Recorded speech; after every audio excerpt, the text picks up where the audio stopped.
Greetings from a fishing village on the Atlantic coast. You've tuned in to Podcast Portwenn, celebrating the world of Doc Martin unofficially. I'm Chesla Wexler, and we'll be discussing Doc Martin, the medicine, the mayhem, and the marvelous people of Portwenn. Erica and Doug, two of my Unspoiled Best Medicine watchers, join me again today to discuss Best Medicine Season 1, Episode 8, The Bogfather. Come through and welcome back to Podcast Portwenn. Good to see you guys. How's it going? Good to be back. here. Excellent. All right. I'm going to start with Erica and see what you thought Doug's relieved. What is your impression? What did you think of this episode? I had mixed reviews on this episode. I think that Mark still seems to rub me completely the wrong way, and this episode completely removed any redeeming qualities he was working towards with the fact that he actually thought his goldfish went into a rock band instead. And I get it was supposed to be humorous and lighthearted, but palm to forehead, like I can't take him anymore. I just don't want to see him at all. And this just encapsulated that whole entire reasoning. However, there were other parts that were really good. I thought it was interesting. There were some moments with the dog where, yes, he still says it's not his dog, but he's letting it walk around town with him. And yeah, that was interesting. I liked the Louisa and him, kind of have a little fight and not. My favorite part, though, was that there was not the repeat of the doctor. There's some big event in town and the doctor cancels everything and then everyone hates him. And then he fixes it and everyone loves him again. So we still had some drama, obviously, with dead body and everything, but it didn't stick to that routine we've been seeing. Mm-hmm. And we saw a little bit more of that introverted, sadness, I guess, of the doctor, which I thought was a nice moment to kind of give us better perspective of who he is. Sure. What'd you think, Doug? Well, the one thing that I enjoyed most is that Doc Martin was happier at some points during the episode. Like he explained why. And it was like, yeah, I like dealing with dead people because there's no drama around them. They're dead. Yeah. They're not going to listen to me and they're not going to follow directions. They're dead. Yes. So I enjoyed the fact that he was happy. He was for the beginning part of the episode, he was just happy-go-lucky. I'm like, I got a job to do and I'm doing it. And this is science right up my alley. So, so that was fun to see. I did want to ask you guys, though, a question. Did you notice at the very opening shot, there was a gigantic boat in the harbor?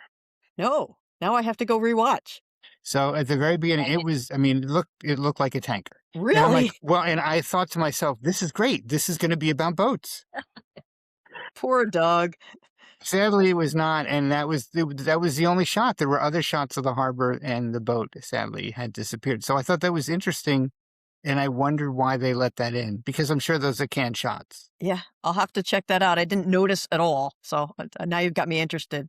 But I did really enjoy it. I very much enjoyed the episode. It was fun to see Martin happy. The whole thing with Geneva. I finally got that right. Yeah.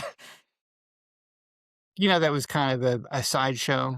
So, the main thing is that we keep peeling back the onion of Doc Martin. Eventually, we'll get to see him. And I'm looking forward to next week. I know this is a spoiler, but I watched the coming attractions at the end.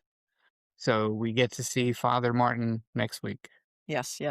Robert Best, also a doctor, but Martin Clunes, the original to the Doc Martin world, the only Doc Martin. But hey, so Chris and I also, I already filmed the Doc Martin section of this. We also very much enjoyed this episode. So this is 3 in a row that we were pleased with. To react to one thing that you said, Erica, with respect to Mark.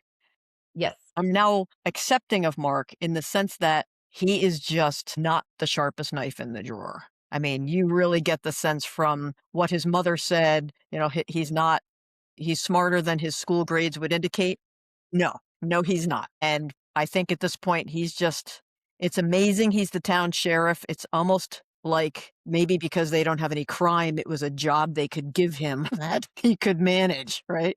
I mean, how do you live as a functional adult on your own and being the police officer for the town and you haven't realized your goldfish did not actually go and join a band? I think for me, it was just so far-fetched. It made it ridiculous. I would be okay if they made him believe something else bizarre, but not, the farm, the dog going to the farm. Okay, I could see that he might have fallen for something like that. But a goldfish Yes. joining a rock band, I mean, Yeah.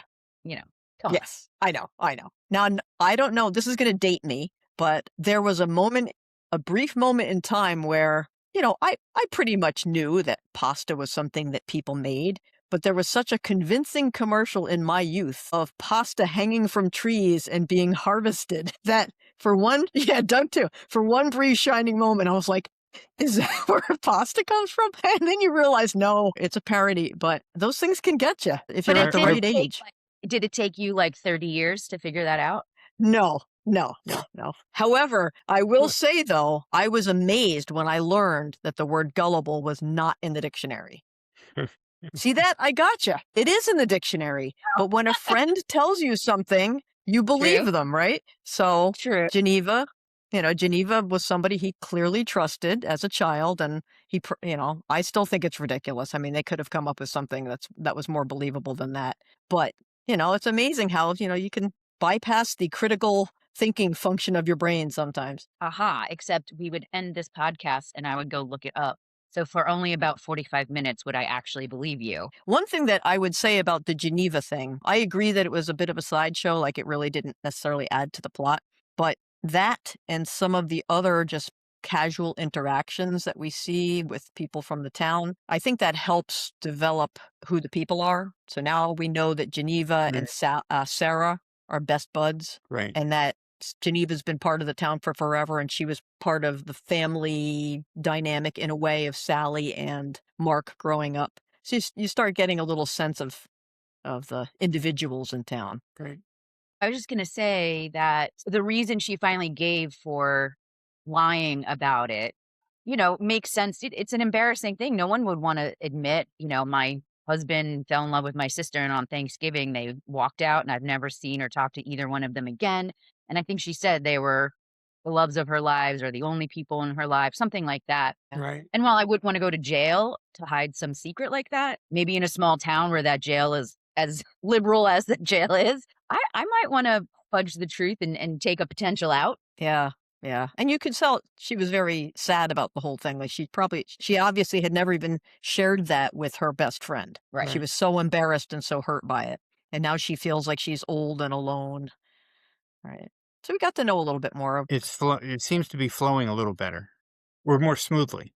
Well, I think the episode itself really portrayed loneliness as its main theme. I know technically the main theme was the murder victim and stuff, but you saw the moment where Louisa and the doctor got in a fight, and she saw him later at the bar, and she looked like she lost a friend. We see Martin walking around after he was named the Bog Killer or whatever that nickname was, the and Bog Man or yeah, and even when he fell in after trying to get the samples and he walked home, and you can tell, like, if he didn't wake up, no one was going to find him. And I think that hit him pretty hard. And then we Mhm. also have Geneva lonely enough to go to jail for some Yeah. company. I mean, it's an interesting theme. Especially in this village, right? Which everybody's so tight knit, and yet you're seeing these little pockets of loneliness. That's good insight. I didn't look at it that way, but it seems perfect. I didn't really make the connection with him falling in the bog until about 15 minutes ago when I was just looking at the Facebook page. It made more sense, the ending, that he doesn't want to be the bog man. He doesn't want to be the lonely guy that everybody wants to see dead, right? That was a little harsh too when they found out he was the one that was the ancestor. They really turned on him pretty quickly. We're very not so nice to him. I mean, the teenagers, They were mean. but everybody else, I mean, he didn't kill anybody. He's not the Yeah. Bog Man, but in a town that's usually very supportive of each other, I was pretty shocked that they went that way. Yeah. Now remember, the bog man was the victim. The description was not very nice Mm-mm. of the Bogman, right? He kept himself. He was basically, Martin 300 years ago. Right. He kept to himself and Quarreled. quarreled with people, and people wanted him dead, which, he feels like they're identifying that with him, and I'm sure that Right. hurt. What did you think of him finally admitting his blood phobia? Well, I thought that was it's peeling back the onion, right? He's exposing more and more of himself. And great. I mean, who else? What better person than Louisa? What did you think of how he did it? Yeah, I thought that was going to be a little better. I thought it was going to be more open. I had the sense that it was another one of these examples of he's saying something and she's expecting him to say something different. Kind of like Louisa, I need a stool sample. Like, is he going to say, I have a hard time expressing how I feel? Like, what's going to come here? And it's like, with blood. What do I you think really of that like. ending? I thought he was going to. I mean, she started to say, but you're a surgeon, or maybe he said, I know I'm a surgeon. I figured if it was me, I would be pressing like, how that I don't understand, and even how can I help or Mm. something. But he does, I mean, it seemed like in the beginning, I think he had a heart. It seems like he's trying to get over his phobia because he purposely bought it to try to look at blood through a human body. So I thought that was an interesting choice that he's trying. It seems like he's trying to get over it, Yes. however it happened. And he was a heart surgeon, so obviously that makes sense. And maybe that's a I connection. think it was actually liver, but I'm not sure. Okay, it could, yeah, maybe, I don't know, whatever it was, but perhaps we're looking at how he got the blood phobia without even knowing it, cut into something, and I know we know he froze. I wonder if this is a connection to why he froze, or because he froze, is this what now he has the phobia for? I don't know. Maybe it'll be connecting somehow in that way. What do you think, Doug? Well, I guess I don't know, but I'm intrigued by the coming attractions where, Junior says to Senior, "Hey, isn't it weird that we never talked about this?" And I'm like, "Yes, that's very weird. You should come to the episode and talk about it Yes, so we can find out." yes, I want to talk about that at the end. That has some interest for me. But and this could be just my Doc Martin knowledge speaking, but what I took away from him cutting the liver was I got to get myself over the phobia. So let me practice. And Now you'll have Makes to sense. bear with me because watching it on Hulu the day after, I don't get coming attractions. oh, that's rude. Oh, I'm So I have sorry. no idea what you guys are talking about for next week. Huh. Well, I'll give you the coming attraction if you want it. So Sure. his parents basically come to town. So, everybody's like, "Oh, Doc Senior, Doc Junior." And you also get the sense of, the older doc likes to stand on I'm Dr. Best, right? So he's got sort of the same quirks that we see with Martin. But as Doug mentioned, Dr. Martin Best tells Dr. Robert Best, his father, don't you think it's strange that we've never talked about this? And I think that's finally going to get to Erica, your main thing, which is why. Why? I just want to know why. Yeah. And I think the thing that they're talking about is the accident with Rosemary, right, Doug? Don't you think? Yes, absolutely. Yeah, Yeah. it's the accident. Yeah. And everything that happened after that, Mm. right? Yes. Yeah. So Al and Elaine seem to have crossed a little barrier. Yeah, no more frisky friend for her. Oh, a real friend now, right? She agrees to be his girlfriend. It was nice that she picked up on how his emotions changed. And when she saw that after he left the doctor's office, it kind of snapped her into reality of how she was behaving and treating him. It was nice. Yeah. And she was worried. Yeah, I think she also realized that she actually cared about him. Yeah. Sort of the idea that he might have some genetic thing that was bad kind of made her realize that she was concerned. Well, and she said, "Hey, if you're going to die, I'm going to want to feel like I'm dying." And I'm too. She said some adjectives of "I'm too something to Yeah. die." Cute and young. Okay. Yeah. Yeah. But I thought that was good. That was nice. Speaking of Al, the whole DNA thing opens up a can of worms for him. Yeah, he certainly has. He to me he's like that grifter personality. Like, oh, you might find out something bad in my past. Yeah, Bert. Yeah. Yeah. Yeah. But Yeah, is I'm that sorry. Yeah, I'm sorry. I thought that's where you were going. Yeah, I Bert. was, but I mean, so Bert seems to be concerned that he doesn't want his DNA on file because maybe they'll track him to some crime, but is that his motivation?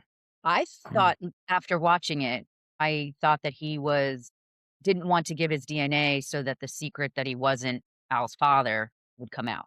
He knew if he took a DNA test and Al took a Oh. DNA test, they would not match up as parent-child relationship. When it first started, I thought it was because he had a criminal past, but once they Yes. revealed that Alan's DNA tests, then I Mm, realized that I thought that's what Bert was upset about or afraid for. Wow, I missed that. yeah.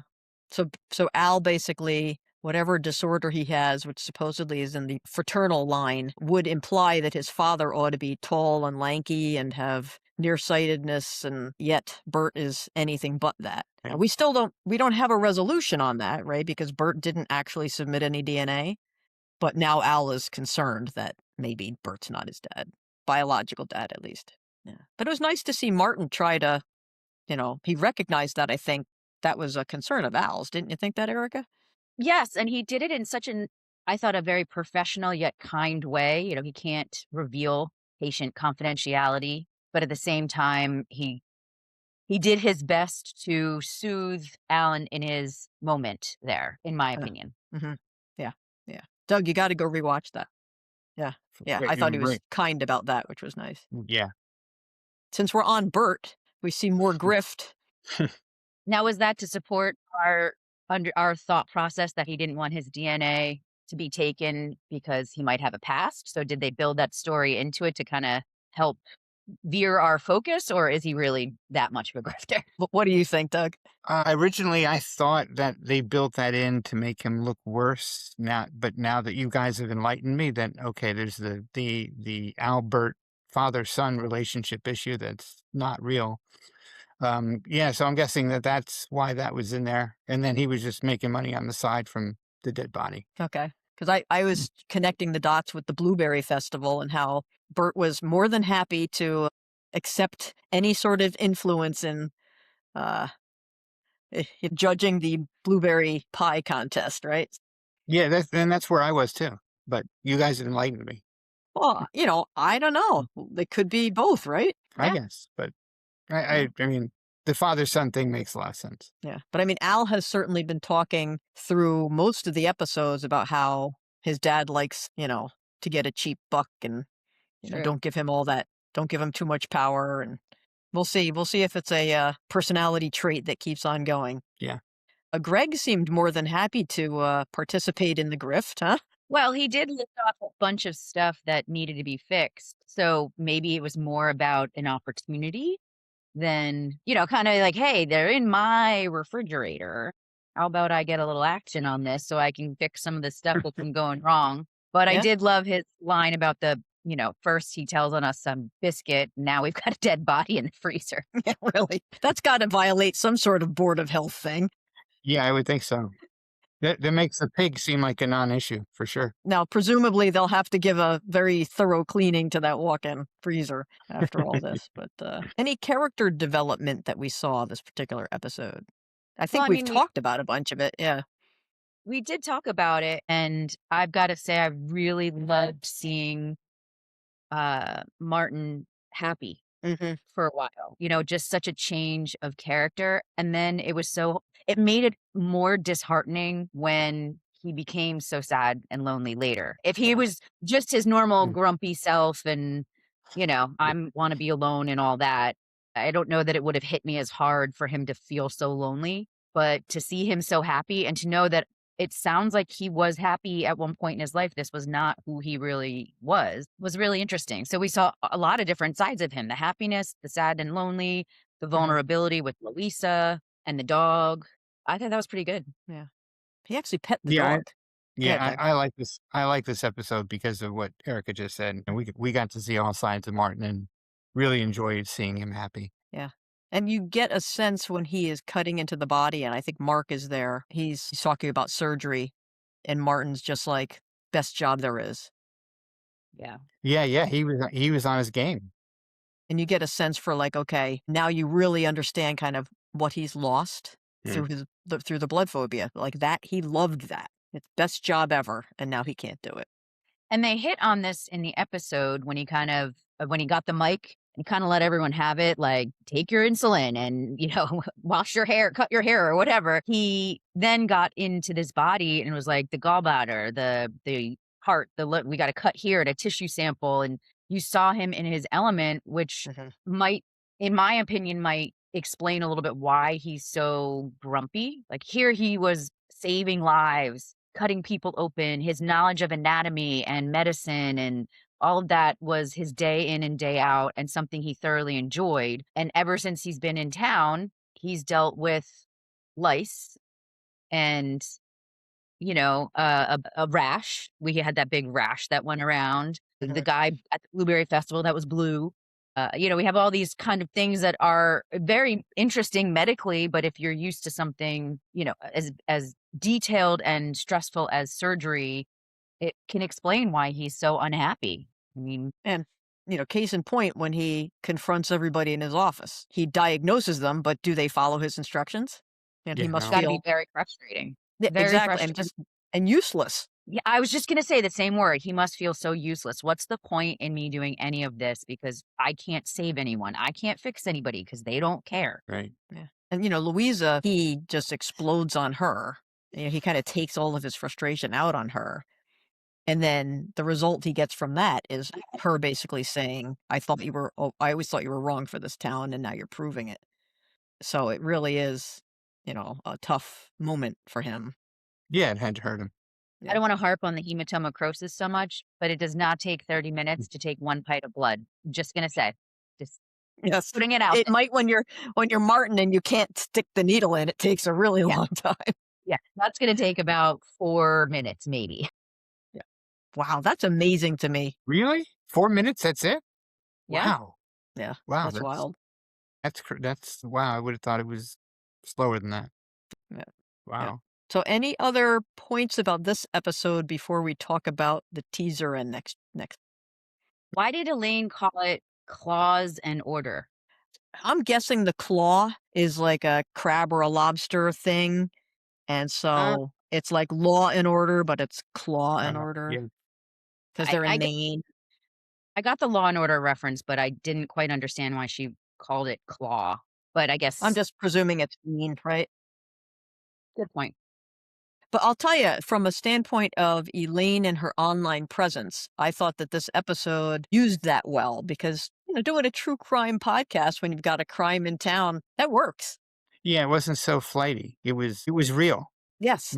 Real. And when they have those little interactions with one another that don't necessarily seem to further this plot along, but might just let us learn about a character, kind of like the Geneva stuff, I like those things because I want to know this group of people. I want to get to know this ensemble so that I Mhm. start to care about them. And that it's not just let me present something for a plot line and then it's useless for any other general information. So that's one of the things Chris and I were talking about on the back end was just we like seeing that. We want to learn about these people.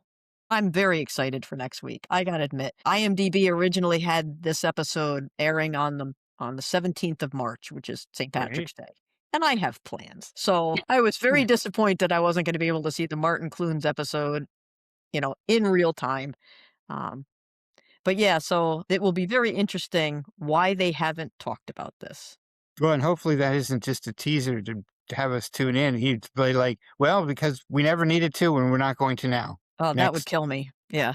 But Yeah. we have to learn something next week. Think they got to throw us a bone. Yeah. And certainly Aunt Sarah has been teasing that in a couple of episodes that, things with her brother, right? So I'm hoping that we'll get a lot of character development. I do not believe Martin Clunes is in more than one episode, so hopefully this will be pretty pivotal and share a lot of information. Or he'll be in more episodes, which will make all of us very happy, but I would love to see some kind of little twist of like he flirts with Louisa in front of Martin. oh, Just to like push Martin a little further or something, just to get a little more emotion out of it. Something fun. Yeah. that would be fun. interesting. Well, I mean, he's a little bit of a womanizer, but with his own son's love interest. Doc Martin's in the original series. Doc Martin is a womanizer. I'm not saying anything. I thought I heard that. No, I was reacting to what Erica had said on, or do you think okay. he's a womanizer? That his father is a womanizer. Right. Well, we don't know why their relationship kind of crashed and burned, right? Right. Mhm. At least not at this point. So perhaps there was something that he did, cheated on the mom or something. I'm Mhm. just saying it would just be really funny to get a reaction out of Martin. I don't necessarily mean anything needs to happen but I think it would get a really good reaction a bad reaction from Martin, but might help progress him and Louisa's connection. Yeah, you never know. I mean, they seem like they're on a good path. Yeah. I really thought when he was telling her that I've got the blood phobia, when she said, but you're a doctor. Like, you could just really see the wheels turning, like, but Yeah. how? And, How he can that be? explains that, yeah, a surgeon who can't stand the sight of blood. I thought I could come here Right. and do it, but it's hard. It's hard, and Elaine helps me. So we learned a lot there. But with respect to Robert Best, I just really want to know what happened with that car accident. Like, do we Yeah. find out how it happened, who was driving, why they crashed? Was there drinking? Was there an argument? Was Martin clambering over the seats and he, grabbed the wheel? Who Right. knows what's going to go on here? But I'm really looking forward to hearing about this. How many people were in the car? Who Yeah. all Yeah. Yeah.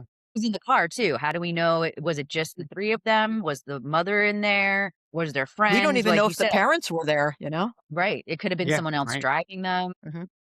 Yeah. So I'm glad it's only 1 week away. I would have hated for that to be, 3 weeks away or whatever. Cool. So still enjoying the show? Absolutely. Yeah, for sure. I think the next time we will have Patty will be, I guess there's an outside chance for the 10th. So it depends on whether she's able to catch up with all of her missed episodes and rejoin us. She'll have to do a lot of binging. But yeah, it'll be Oh, fun to have all three of us. So I hope folks enjoyed this. I always enjoy you guys spending time with me. I really appreciate it. Folks out there watching, like this episode if you did indeed like it. Subscribe to the feed. If you have comments on it, please write comments. I respond to people when they write comments. And if you have ideas for what you'd like to see us discuss, please put them in there. Thanks again for joining. Take care. bye. Okay, this is the place where if you're a Best Medicine only viewer, you want to quit here because we're about to go into our Doc Martin spoiled segment. If you don't want any spoilers for Best Medicine or Doc Martin, now would be the time to leave this particular episode of the podcast. This is your final warning. It's time for our Doc Martin fan portion to discuss Best Medicine, Season 1, Episode 8, The Bogfather. I'm joined once again by Chris from Buffalo, New York. Come through and welcome back to Podcast Portwenn. Glad to be here. Indeed. So what I'd like us to focus on would be the things that we saw that reminded us of Doc Martin. It seemed like there was a whole bunch of them right out the gate. Oh, sure. Well, starting at the beginning, there's the dog following him around. And in the original, it's clear that Martin Ellingham does not like the dog, does not want him around, thinks they're dirty. And in here, the dog follows him. Probably follows him anyway, but at the beginning, it might be because he has liver in his in the bag, and yeah, and the dog laps it up when given the opportunity. We don't get a sense in this particular thing that in Doc Martin, I believe that an entire pack of dogs was following Martin when he was carrying the liver. And there's actually a really funny story about how that scene was filmed in Meetings with Remarkable Animals, which is a book that Martin Clunes wrote, Mm-hmm. on how they had to train the dogs or release the dogs at different times so that they could all come behind him. And then they were almost done with the scene where a cat showed up.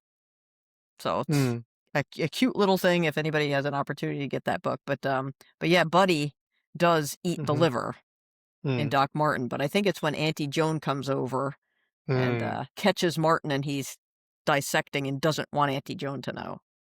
Right. And even at the end, Louisa says, "Your dog loves you," or something like that. Mm-hmm. He's not my dog. It's not my dog. One thing that was a little different is midway or towards the end of the episode, Martin is sitting on the steps of his house, and the dog is next to him, and he starts petting the dog. So I Yeah. don't think that ever happened in Doc Martin.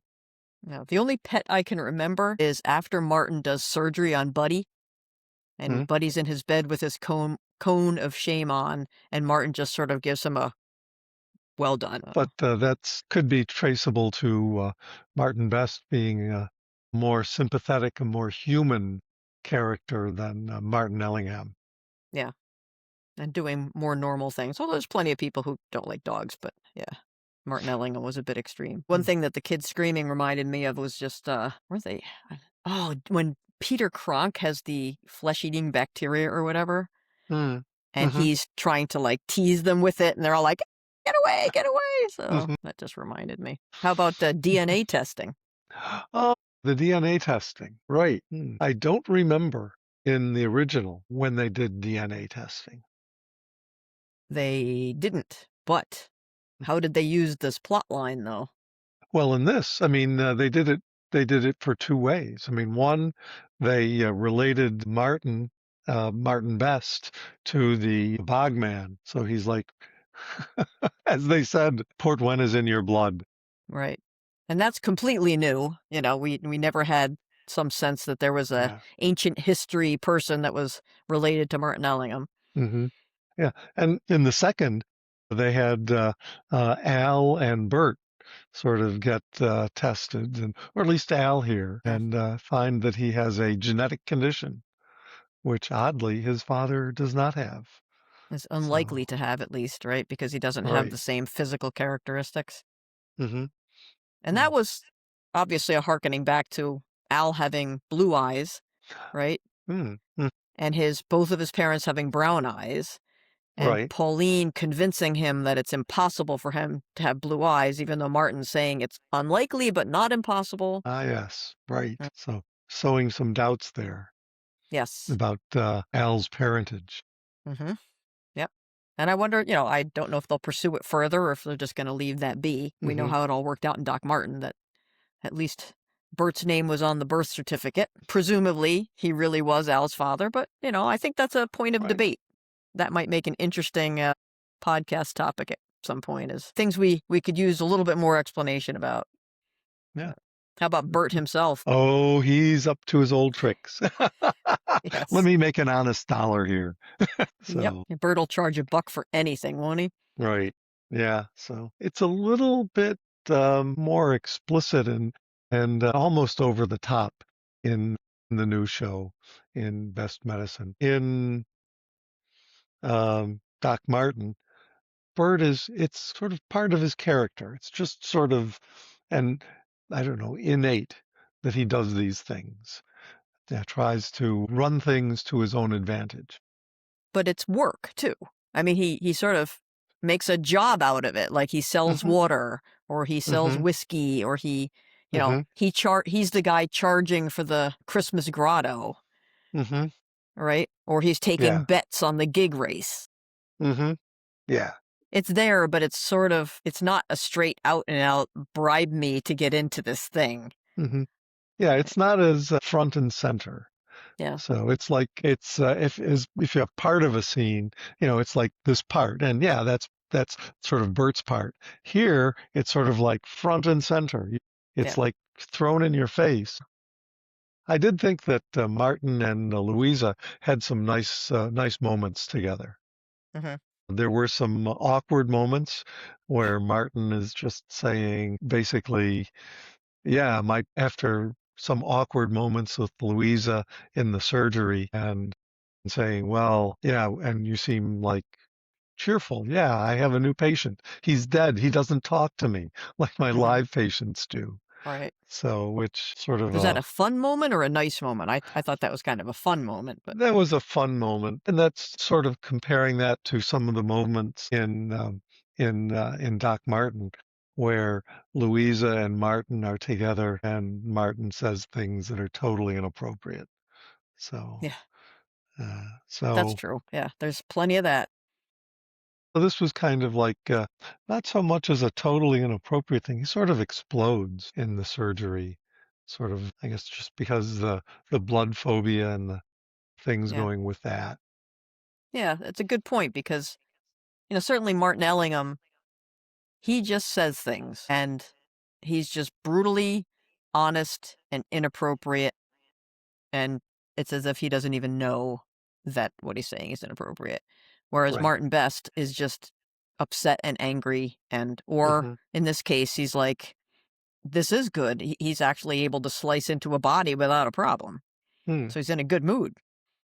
Oh, yes, that was sort of a surprise that hmm I think it surprised him that he could actually slice open a dead body, a cadaver, hmm and the blood didn't come up.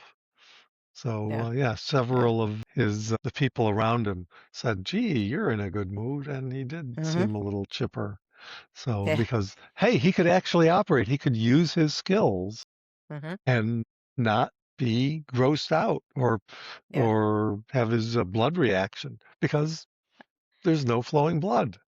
And I think he said when he was operating on the body, I think Mark was with him, and he said something about being a surgeon, and Martin made a Mm, comment like the best job there is or something like that. So you right. really get a Yes. sense he is being denied something that he really enjoys. Hmm. Hmm. I was I don't thinking know. of at the end when you were saying, nice moments with Martin and Louisa. Once again, we see Martin talking to Louisa in a way that I'm sure she's not expecting what he's going to say to be, I have trouble with blood. Like maybe Hmm. it's more like I have trouble expressing how I feel about you, Mm, right? So you get that, are we going to finally have an admission here that he cares for her and he's interested in her? mm, No, but at least we finally get the admission to someone other than Elaine hmm. that he's got the blood phobia. Uh, does Sarah know? Sarah knows he froze when he was doing surgery and that it Mm, reminded him of Rosemary. But I don't mm, think, and if and watchers here, if you detect that I've got this wrong, let me know in the comments. I mm, don't think Aunt Sarah knows that he has a blood phobia, just mm. that he froze up when he was doing surgery. But still, it was a hard admission for him Mm. to tell Louisa, and it helped certainly make sense of his reaction in the surgery. That Yes. he was freaking out about the blood. Uh-huh. So, so that would Yep. certainly give Louisa more of an indication that, okay, there was something else going on besides him just being totally against me or just Right. reacting against me. It was nothing So, personal.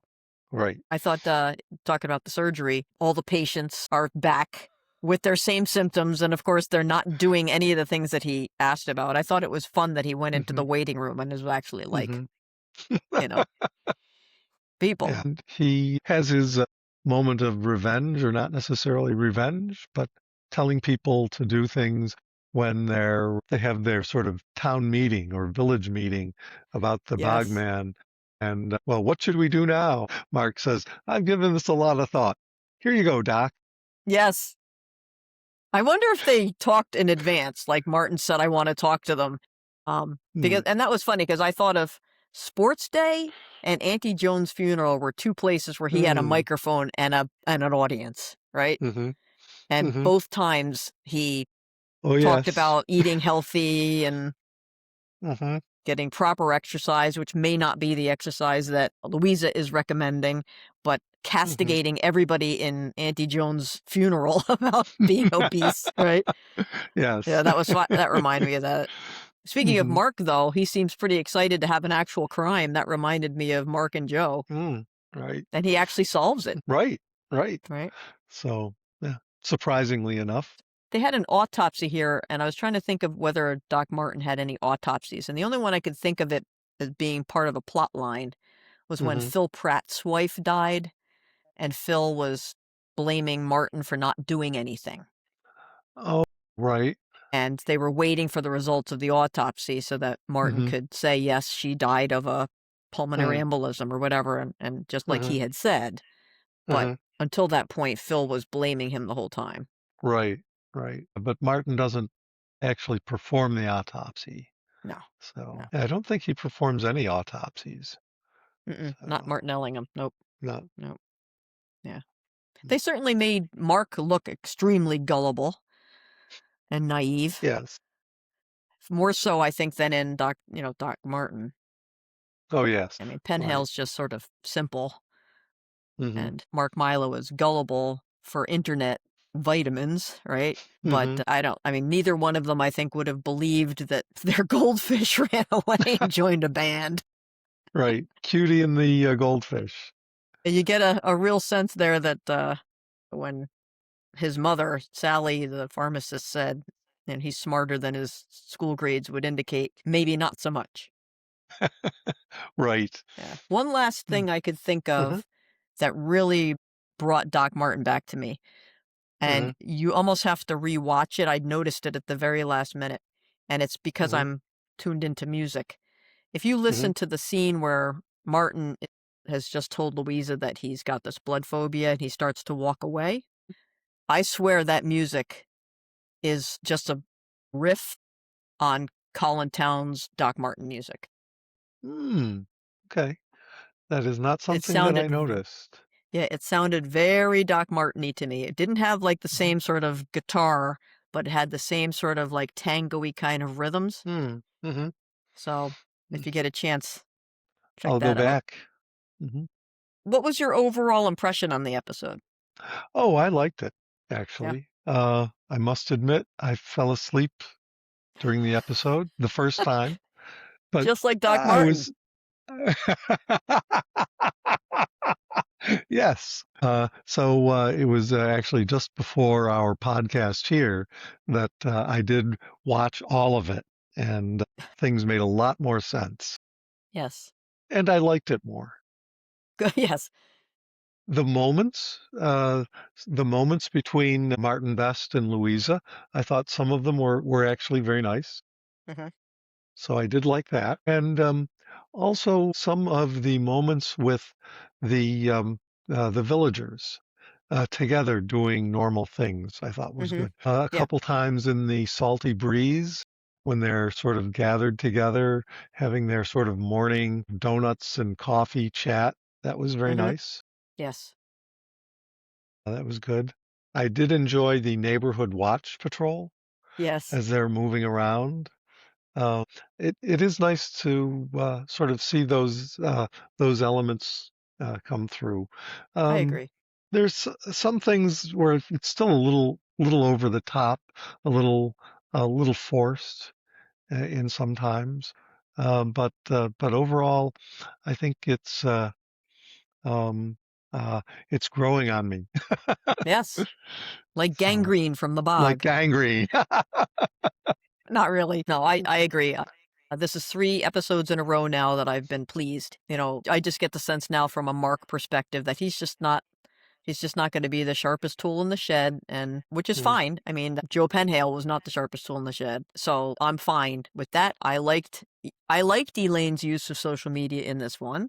It was like a true crime podcast, and she mhm, wasn't doing something crazy with a whole bunch of people from the village that made no sense for them to be so cooperative to her. Like, this seemed very natural to me. mhm, mhm. Mhm. Yeah, I'd agree with that. And I like seeing Peter Kronk back. It looks like he's a regular. I always liked I Peter. did. Yes, Mhm. yes. He was Yep. an interesting character in the original because he sort of stood out from the other kids. And Mhm. he had Martin had sort of Martin was kind of looking out for him because I think he could see a little bit of himself in him. Yeah. And I think Martin Best, similarly, Mhm. he recognizes Peter's intellectual potential. Yes. Yeah. So it is. Yeah, I liked him. I liked him in the original. Liked him. In both series, I think, Louisa also recognizes that Peter certainly in Doc Martin, Peter is like the Peter Kronks of the world, right? She knows Hmm. that it's also the Martin Ellinghams of the world. And also, I'm supposed to tell you, one of my, Hmm. watchers wants me to tell you it's Ellingham, I not tried to use that. Ellingham. Okay, very good. Yes, I I did give you tried a little to. heads up on that. Yeah, I tried to use that today. Yes, I hope it worked. I don't remember hearing anything that made my ears twinge. Oh, good.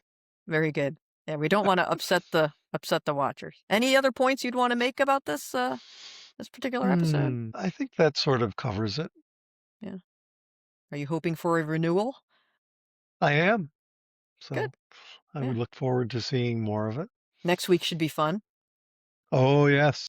Aha. The good doctor comes back Indeed. as a different doctor.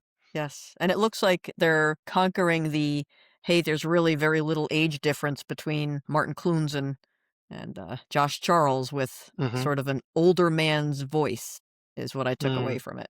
Because, the mm. two guys, they don't look that far apart in age, so you got to do something. I'm looking forward to it. Very excited that it's next Yeah, week. very good. IMDb had originally had it as St. Patrick's Day, and I got plans on St. Patrick's Day. So Yes. this is good. But Well, I'll still be in Buffalo next week. yes, yes, that's kind of a bummer. But for those following along at home, this is my husband, Chris. So we normally watch together. So good. Yes. All right. Well, folks, if you are watching and you have any comments on the episode, please comment online. And if you have ideas for things that you'd like us to discuss, whether it's Doc Martin things or Best Medicine things, please do that. like the episode if you did indeed like it, and subscribe to the feed if you want to get notifications about it. I'd really appreciate that. Chris, thanks very much again, and hopefully we'll see you again. I'm sure we will. Nice to see you, Chesla. Nice to see you, Christopher. Take care. Bye-bye. Thanks for joining Podcast Portwenn. Podcast Portwenn is an independent fan production, not affiliated with, endorsed by, or sponsored by Buffalo Pictures, ITV, Fox, or the creators of Doc Martin or Best Medicine.